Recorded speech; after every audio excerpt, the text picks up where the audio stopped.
Mesdames, Messieurs, bonjour. À l'émission Le Touche-à-tout, aujourd'hui, j'ai le plaisir de recevoir une représentante de l'Association coopérative d'économie familiale, la CEF, Appalaches-Beauce-Etchemin. Une petite nouvelle à la CEF qui travaille dans un volet très particulier, puis ça donne bien, là, le hasard fait bien les choses au fin mars comme on est. Elle est conseillère au volet logement. Mélanie Lévesque. Bonjour Mélanie. Bonjour. C'est nouveau, ça, le volet logement à la CEF? Il me semble que je ne connaissais pas ça, moi. Est-ce que c'est exact que c'est nouveau et pourquoi? En fait, le poste du volet logement est nouveau. Par contre, la CEF offre ce volet-là depuis une quinzaine d'années déjà. Sauf que la défense des droits des locataires était souvent prise en charge par les consultants budgétaires. Donc là, depuis un certain temps, là, on remarque là, une hausse de demandes là, due au manque soit de logements dans certains endroits, dans certaines municipalités là, de notre territoire. On a aussi une problématique au niveau des logements insalubres. Ce qui fait en sorte là, que les demandes sont tellement élevées. Donc, la CEF a décidé d'ouvrir un poste pour que la personne responsable, c'est ça, dans le fond, pour que la personne attitrée au poste soit entièrement dédiée à siéger au comité de consultation, consultatif, en logement, autant dans les logements sociaux, dans les logements à prix abordables.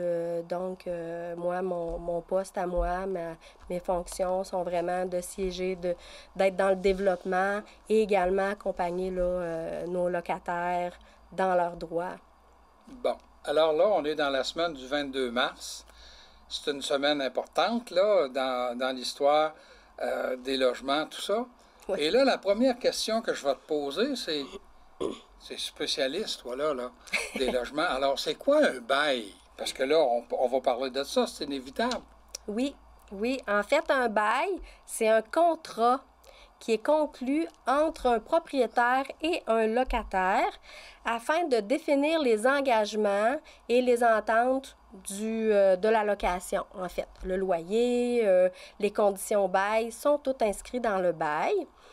Dans le fond, le formulaire que je vais vous montrer, le bail. Un bail, c'est ça. C'est le document officiel qui est obligatoire par la régie, pas la régie du logement. Ah oui, ils ont changé de nom, hein? Oui, c'est ça. C'est maintenant le tribunal administratif du logement. Oh. Depuis le mois d'août 2020, il a changé. Non, là, oui, c'est sérieux. Mais le but, vous savez que le but d'avoir fait une refonte à la loi et d'avoir maintenant le tribunal administratif du logement, c'était pour réduire les délais d'audience. Ah. Maintenant, je ne sais pas si ça l'a vraiment changé, mais c'était ça à la base, là, de revoir là, certaines normes, mais notamment de réduire... Donc, il n'y a plus de régie de logement, il y a un tribunal administratif du logement. C'est ça, qui est la même chose. On parlera de la régie si on se trompe. C'est ça, c'est la même chose. Exactement. Alors là, le bail, comme tu dis, c'est obligatoire. C'est obligatoire par la loi. Depuis quand même 1996 que ce document-là est obligatoire. Maintenant, ce n'est pas tous les propriétaires qui les font signer. On entend souvent parler de bail verbal. Donc, un bail verbal, c'est une entente entre le propriétaire et le locataire, mais vous savez que les paroles s'envolent et les écrits restent. C'est vrai. Donc, normalement, lorsqu'on a un bail verbal, là, la loi prévoit que le propriétaire est obligé, dans les 10 jours, d'envoyer un avis écrit des conditions. Ça, c'est pour remplacer un bail officiel, normalement. Mais dans les faits, on voit encore beaucoup de gens qui n'ont pas de bail. Ah oui. Ou qui ont des bails verbaux. Alors, explique-nous pourquoi l'importance d'avoir un bail, là. Oui, l'importance d'avoir un bail, c'est que tout est indiqué dans un bail. Puis, on peut voir aussi, notamment, là, ce qui est important à la partie C, on voit la durée du bail. C'est ce qui va déterminer si le bail a une durée fixe, donc de 12 mois. Normalement, au Québec, Ouais. on sait que les bails sont 12 mois, soit du 1er juillet au 30 juin de l'année suivante. On peut aussi avoir un bail à durée indéterminée. Donc, on n'a que la date de début, mais on n'a pas de date de fin. Donc, ça, c'est deux types de bail deux types de durée là, qu'on peut avoir sur le bail. Mais Mélanie, tu me disais, bon, habituellement, là, dans je dirais, plus de 90 des cas, je suis certain, c'est du 1er juillet au 30 juin. Mais si je rentre dans un logement au mois d'octobre, je peux signer un bail du 1er octobre, puis je peux me rendre jusqu'au mois de juin si je veux, puis ensuite me rajuster. Est-ce que c'est comme ça que ça fonctionne aussi? On pourrait faire ça. On voit aussi, on voit aussi des cas où du 1er octobre, puis finalement, à la fin de septembre. aller jusqu'au... Des fois... les gens commencent comme 1er octobre, soit qu'ils font une durée d'1 an jusqu'au 30 septembre, ou soit que les gens font du 1er octobre au 30 juin, puis du 30 juin au... Là, il sera juste...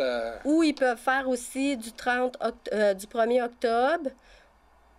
Exemple, on est 1er octobre 2021, pardon.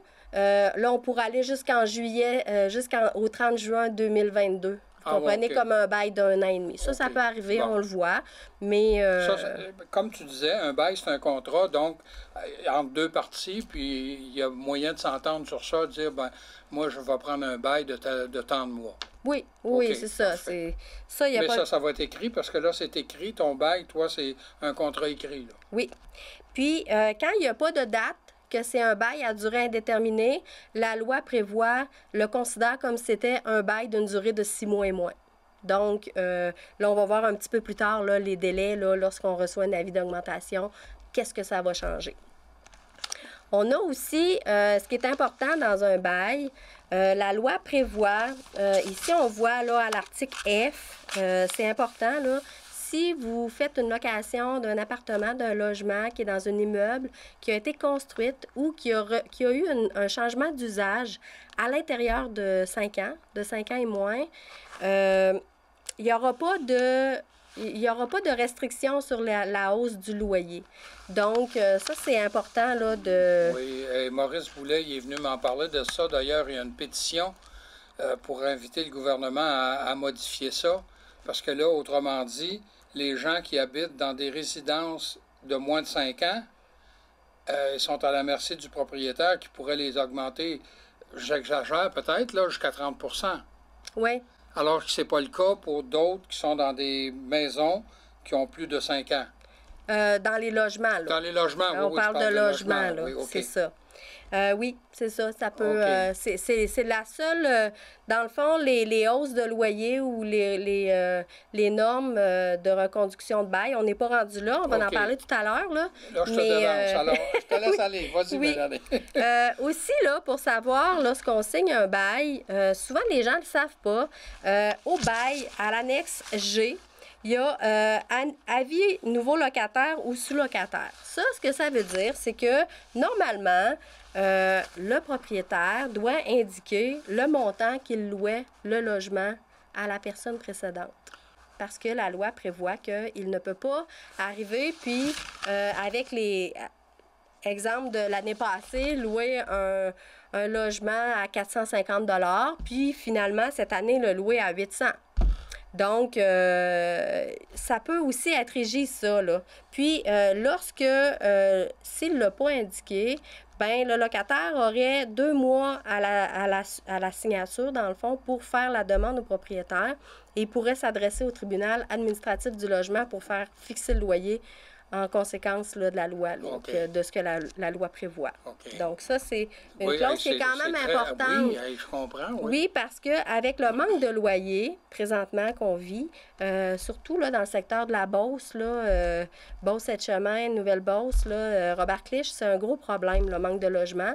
Puis, il y a beaucoup de problématiques en ce sens. Puis, les gens ne le savent pas. Donc, on se retrouve avec des prix de loyer là, exécrable, ou on voit aussi de l'insalubrité là, dans les logements. Là, c'est aussi une problématique. Là. C'est pas nécessairement référence au bail, là, mais on s'aperçoit que ça fait aussi partie là, de mon mandat là, de justement siéger là, sur le comité pour améliorer les situations. Mais quand tu parles des annexes, là, oui. Mais ça fait partie intégrante là, du document que tu as dans les mains. Là. Quelqu'un il y a un propriétaire qui se procure ça puis qui remplit ça avec le locataire, oui. Tout est là, là.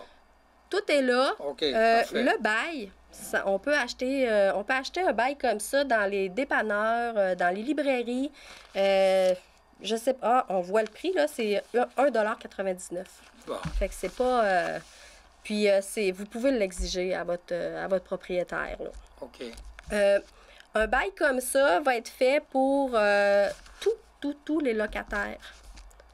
Peu importe, c'est un bail comme ça. Par contre, lorsqu'on loue un logement dans une résidence pour personnes âgées, la loi oblige que ce bail-là soit joint avec l'annexe 6 au bail. Bon, ça c'est un document à part. Là.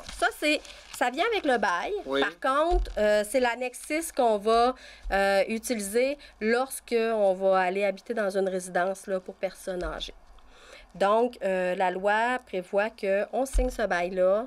C'est les mêmes lois, c'est la même chose, sauf que ce qui est différent, c'est qu'à l'annexe 6, on a deux parties. Il y a la partie 1 et la partie 2. Le coût du loyer, qui est exemple de 1 000 $ par mois. Je dis n'importe quoi. Là, un chiffre facile. Là, un chiffre facile. Là. J'aime bien ça, le 1000. C'est souvent ma référence, d'ailleurs. Dans le fond, dans ce chiffre-là, la partie 1, tous les services qu'il y a à la partie 1 qui sont cochés font partie intégrale du 1 000 $ par mois du prix du logement. Ah bon, alors déjeuner, puis... des affaires de même, là? Oui, on voit ici, là, comme ça, oui. Téléphone, Internet, ça peut être système d'appel à l'aide, service de télécommunication, je l'ai dit. Ménage une fois ou deux fois par semaine. Ménage, soins infirmiers, ça peut être un bain par semaine. Les repas aussi? Les repas aussi. OK. Ça dépend des endroits, là. Sauf que... les repas, je vous dirais que souvent, on les voit dans la partie 2. OK. Dans la partie 2, ça, c'est des services complémentaires qu'on appelle plus les services personnels. Ah. Donc, ces services personnels-là, c'est un surplus qu'on va payer qui n'est pas régi dans l'augmentation du prix du loyer, dans le fond. OK. Donc, c'est ça. On a un peu devancé, là. On n'a pas parlé, là. On a un petit peu devancé, mais c'est pas grave, là. On entre là, dans le vif, là. Okay. Dans le fond, c'est deux parties. C'est ce qu'il faut comprendre, c'est que pour un bail de résidence de personnes âgées, il y a la partie 1 qui est inclus dans le coût du loyer. Okay. Et il y a la partie 2 qui est facturée à part. C'est un montant à part. Je suis parti de 1 000 $, puis là, j'arrive, puis je dis, moi, je vais avoir 3 repas par jour. Bouffe! Ça va coûter tant. On se ramasse peut-être même des fois à 2 000. On arrive à 2 000. Parfait. Ça, c'est une partie. Là, on a parlé de bail, là. C'est la partie du bail. OK. Mais comment, maintenant qu'on sait, là, c'est quoi un bail, comment on fait pour le renouveler? Est-ce que c'est le locataire ou est-ce que c'est le propriétaire qui fait les premiers pas? Ou est-ce que les deux... de quelle façon ça fonctionne? En fait, si c'est pas fait, là, on est rendu le 22 mars, la plupart des gens ont dû déjà recevoir leur avis d'augmentation, de fixation de loyer ou de changement de conditions au bail.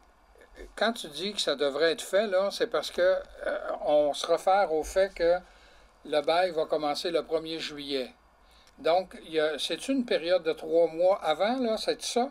Oui, en fait, donc, là... Donc, 31 mars, là, c'est dans quelques jours, là? Oui, même pas une... Oui.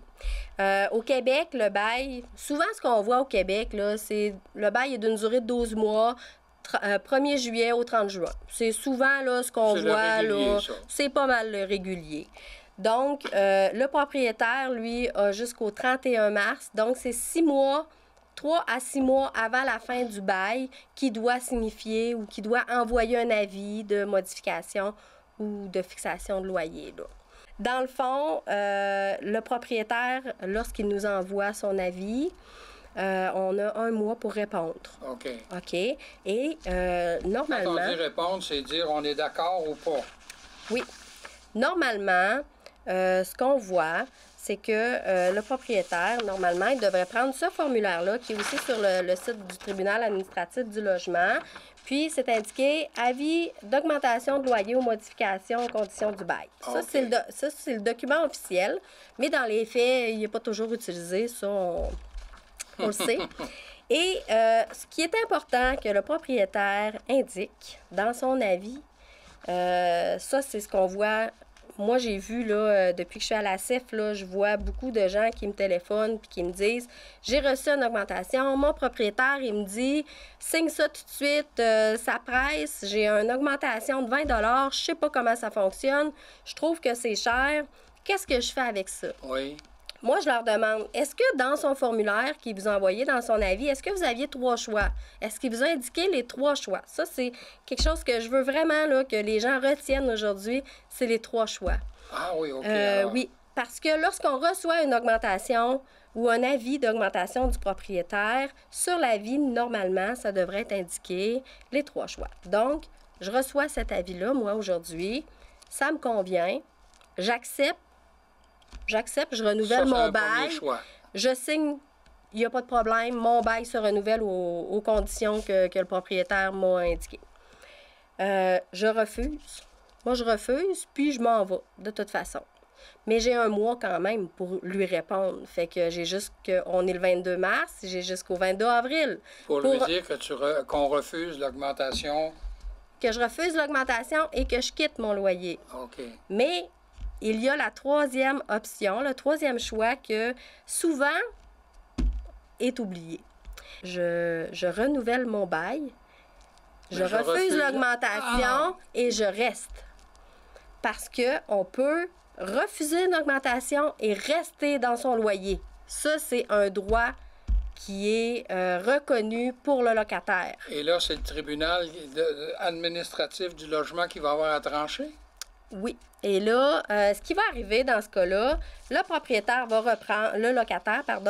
va reprendre cette lettre-là, ce formulaire-là qui est sur le site du tribunal administratif du logement. Puis il va indiquer, suite à il va répondre, puis il va dire je refuse les modifications et je reste dans mon loyer. Là, dans le mois suivant la réception de l'avis, le propriétaire peut, s'il le veut, s'adresser au tribunal administratif du logement pour faire une demande de fixation du loyer. Donc, à ce moment-là, c'est le registraire là, ou le juge qui va prendre la décision. Il va fixer le loyer. Il va aussi fixer là, les conditions. Là. Ça peut être, parce que vous savez que c'est 1 fois par année seulement qu'un propriétaire peut faire une modification à un bail. 1 fois par année seulement. Okay. Donc, il pourrait arriver dans la modification, augmenter le loyer, mais il pourrait aussi dire, OK, normalement, les chiens sont permis cette année, maintenant ils sont refusés. Il pourrait dire aussi, avant, je fournissais une remise, maintenant je n'en fournis plus. Ça peut être, vous avez 2 stationnements, je vous en enlève 1. Donc, le propriétaire peut aussi refuser ça, là. C'est le locataire, je veux dire, peut aussi refuser ça. Puis, c'est à ce moment-là que, c'est ça, soit le propriétaire s'en va à la régie pour ouvrir un dossier, pour faire fixer, mais aussi, soit il répond pas, puis le bail va se renouveler de la même manière qu'il est présentement. Mais il a 2 choix. Oui, OK, vas-y, continue. En fait, je voulais vous parler que pour la fixation du loyer, il y a un indice qui est prévu à tous les ans par le tribunal administratif, la loi sur le tribunal administratif du logement, qui régit là, les hausses d'augmentation et qui a un indice pour l'ensemble du Québec. Là, c'est certain que la situation de Montréal ne sera pas comme à Thetford, mettons. Mais cette année, pour un logement qui est non chauffé, l'indice d'augmentation est de 0,8 qui est raisonnable. C'est sûr que pour un logement, exemple, de 500 $, mon propriétaire augmente mon loyer de 0,8 ça me donnerait une augmentation de 4 $. Ça, si on se dit, ben il augmente de 4 à 5 $, OK, ça peut être justifié. Fait que souvent, ben, les gens vont l'accepter. Mais s'il augmente de 20 $, qu'il n'y a pas eu de réparation, que tout est pareil, là, c'est à ce moment-là qu'il peut refuser et rester, là. OK.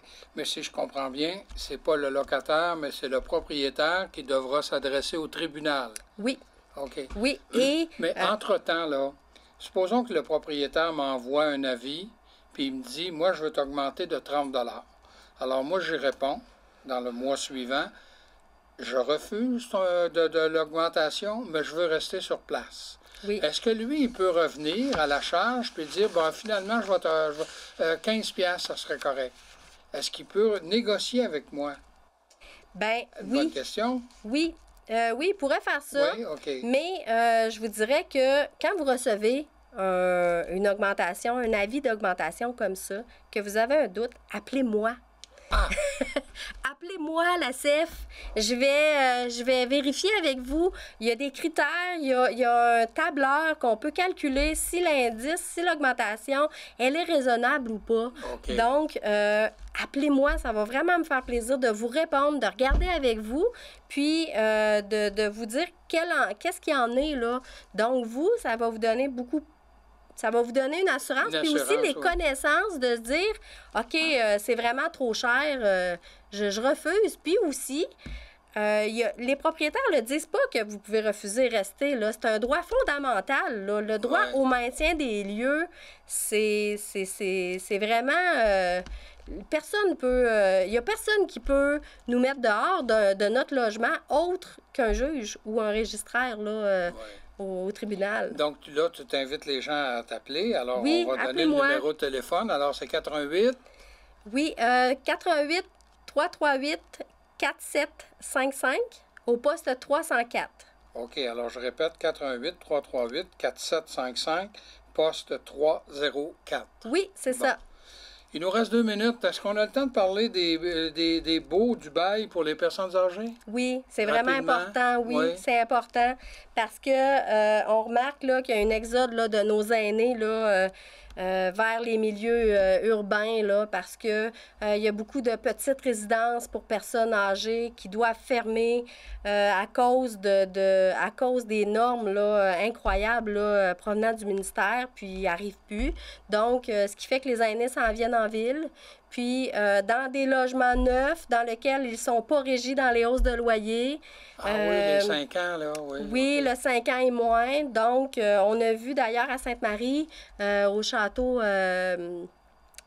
Bellevue, où il y avait eu une hausse de 30 %.